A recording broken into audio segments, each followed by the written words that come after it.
and welcome to Daily Debrief from People's Dispatch. I'm Pragya, and today we're going to talk about the critical 15-day period leading to the French election. And Pakistan gets a new Prime Minister, and the third anniversary of the arrest of WikiLeaks founder Julian Assange. In Pakistan, opposition leader Shehbaz Sharif has been elected as Prime Minister. He got more than a simple majority in the parliament. Imran Khan's party boycotted this vote.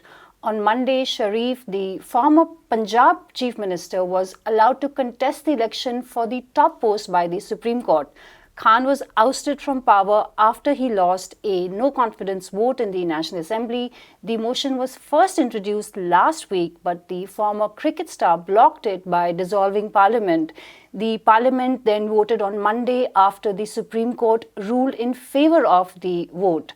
We have Shreya from People's Dispatch with an update. Shreya, hi. Can you tell us who is Shehbaz Sharif? Shehbaz Sharif is the opposition leader in the Parliament of Pakistan before the government was dissolved, the government of PTI. He is also the president of Pakistan Muslim League Nawaz. That's a major political party in Pakistan. PMLN has been leading the entire opposition and has been mobilizing for the last few weeks, which we've been following in the hectic political drama that's been going on in Pakistan. This has been happening in coalition with the PPP, that's the Pakistan People's Party. And these two, interestingly, these two parties are the feuding dynastic political parties in Pakistan, which have come together, which had actually come together to throw Imran Khan out of power. Coming to Shehbaz Sharif, he has been a former chief minister. He's also, interestingly, the brother of Nawaz Sharif. What we're hearing now is that Shehbaz Sharif is one of the people who was sent into exile for money laundering and corruption charges a few years ago. Before his election, Shehbaz Sharif was contesting, before the results came out today, he was contesting with Shah Mahmood Qureshi of the PTI nominee. Qureshi, who was in contrast a seasoned player and a member of all these three major parties that are in question right now. What's next, and perhaps is the future of Pakistan under Shehbaz Sharif's regime now, I guess. Okay, so can you tell us what led to the downfall of Imran Khan? Because he came as a sort of rising star and great hope, etc., etc. So what happened? Exactly. So Imran Khan came on the scene as a fresh face against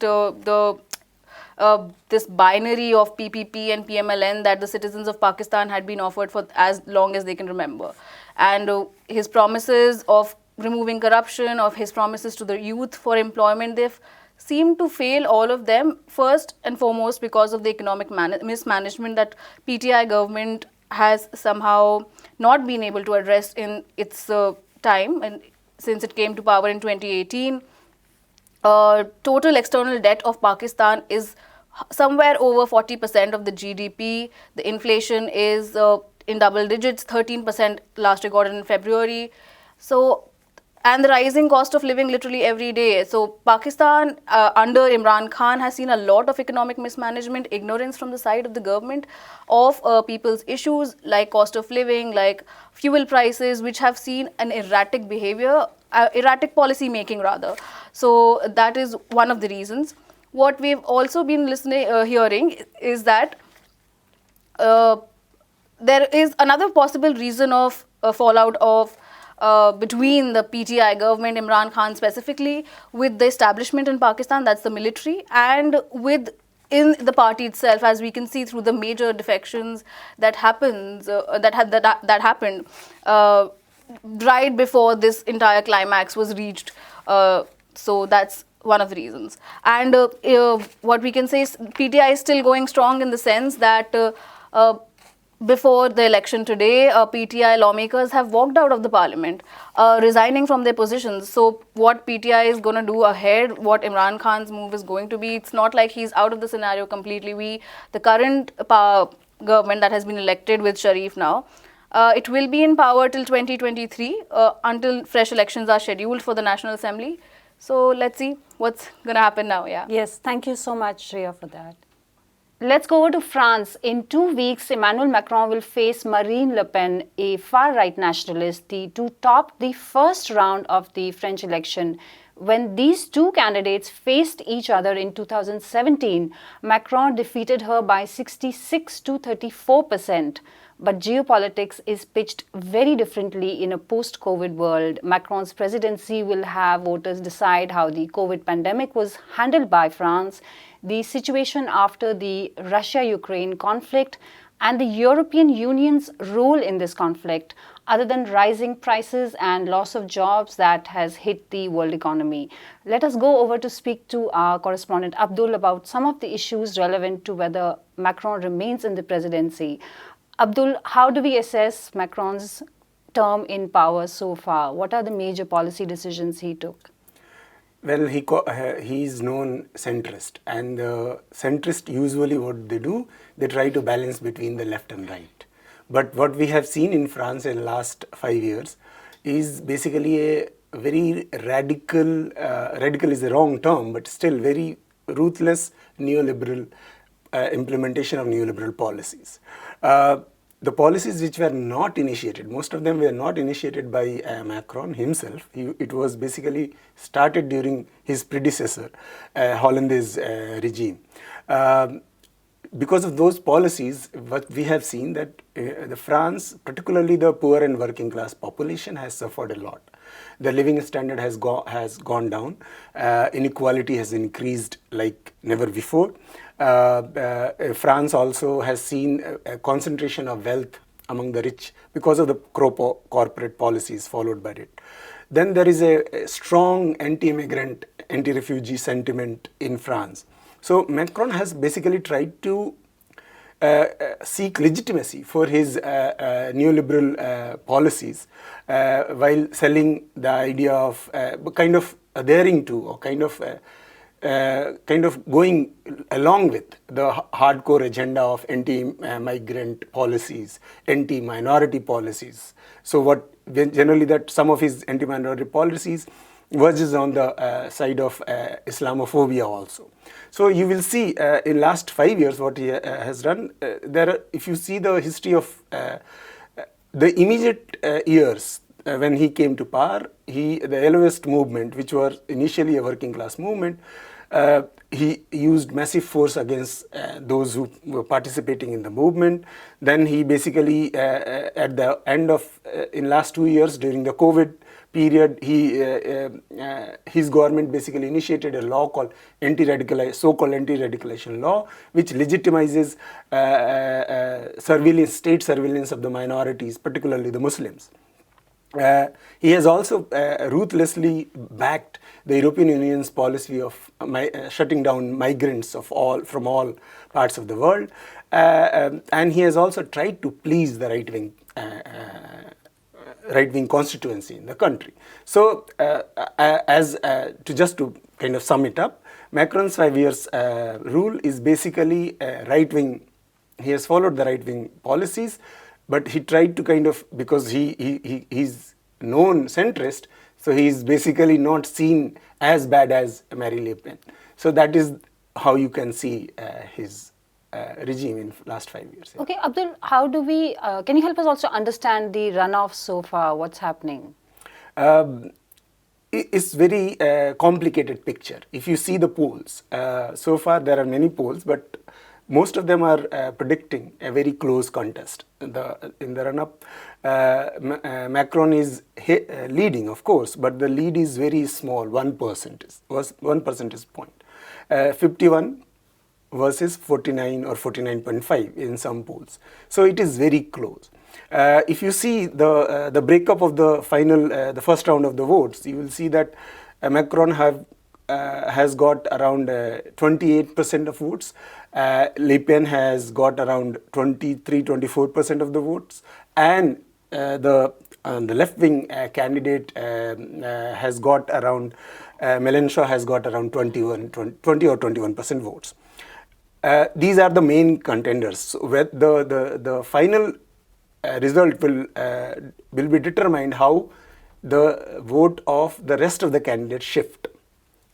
Who is basically gaining out of the absence of these candidates? Most probably the left voters, because most of the left voters are young. The voters of Mélenchon is basically are young people, 18 to 25 age group, and they do not like Macron much because of the policies he has followed in the last 5 years. So they have the option either to abstain, not to vote, and or some of them, there is no option because the other alternative is the hardcore right wing. So it looks like that that a part of these votes will shift to Macron for sure. But whether it will shift completely, we do not know, and it is not likely also that all the votes will shift to Macron. Right wing is quite consolidated. She's already, Le Pen is already 33-34% votes, and therefore, it is most likely that she will gain more votes from the other candidates because of the absence of Republican and Socialist parties, which were earlier the main parties in France. Most of them are not in race. They are not in a position to influence much votes. So it looks like that she has better chances of competing with Macron this time, unlike in the last elections, which were quite one-sided. This time it does not look like that one-sided. It is going to be very close, but we don't know what will be the final results, of course. Right. Yeah. Protests were held on Sunday to mark the 3rd anniversary of the arrest of WikiLeaks founder Julian Assange. His family, friends and supporters will step up demands for him to be released from Belmarsh prison in London, where he has been held since he was dragged there out of the Ecuadorian embassy. Monday marks 3 years since his arrest and detention in the prison, while the United States continues with its legal moves to extradite him. Vigils were due to be held yesterday at the Embassy, Westminster Magistrates Court and the Belmarsh prison. We have with us Anish to tell us more about the latest. What are the protesters asking for over here? So right now, the protesters are reiterating calls that they've made for the past 3 years, actually more than that, ever since this whole indictment thing came out. One of the thing is obviously the most immediate thing is to cancel the extradition request and not allow for an extradition, which is unlikely right now. At the same time, but if it happens, then Assange will be standing for the prosecution in the United States. Now there are also calls being made to President Biden to undo what Trump had started, because we have to remember that this began under Trump era administration and the Justice Department at the time. So the whole point of the extradition process is to make him stand for publishing leaked records. Now, this is something that is obviously going to infringe upon press freedoms, not just in the United States, but around the world, because we are talking about international war crimes being exposed and being punished for that and being prosecuted for that, being put in jail for 3 years without charge for that. We have to remember Assange is being kept in a high security prison in Belmarsh. It is one of the harshest prison facilities in the country. And if you want to look at the context of it, he is pretty much cut off from the rest of the world most of the time. It had to, even when he got married recently, it had to take like a very long process of going up to the top levels of the government to sanction that very basic human right of being allowed to marry somebody you have been a partner with for years together. So this is the kind of system we are looking at, the kind of imprisonment we are looking at, and it's already serving it. Before the indictment has begun, before the trial in the United States has begun, it's already served 3 years of prison sentence officially in a different country at the behest of the United States. So what can we expect to happen in the next stages of this trial? So right now, the immediate stage that we are looking at is the Magistrates Court, which is where Assange's extradition process was earlier cancelled and which was obviously undone by the High Court, will be issuing the extradition order by April 20th. And after which the order will then go to the Home Secretary, who will have to, the Home Department actually, who will have to sanction it. Now that is where it becomes more problematic, because no longer the courts will be involved in the matter once the judge sanctions the extradition process. So it will become an extremely political decision. And considering how the Conservative government, especially under Boris Johnson, have dealt with the case, even with when revelations were made about the U.S. government considering rendition programs or even an assassination plan for Assange in London. Considering the fact that the US and UK have held very close relations for years, so this is infringing on their sovereignty. So even then, the government made no protest against such a revelation. There was no statement being made. So we are looking at a government that is, if not keen, but is not going to stand up to the United States and say like, no, we are not going to allow for an extradition of a very political case. We have to remember that. After that happened, if once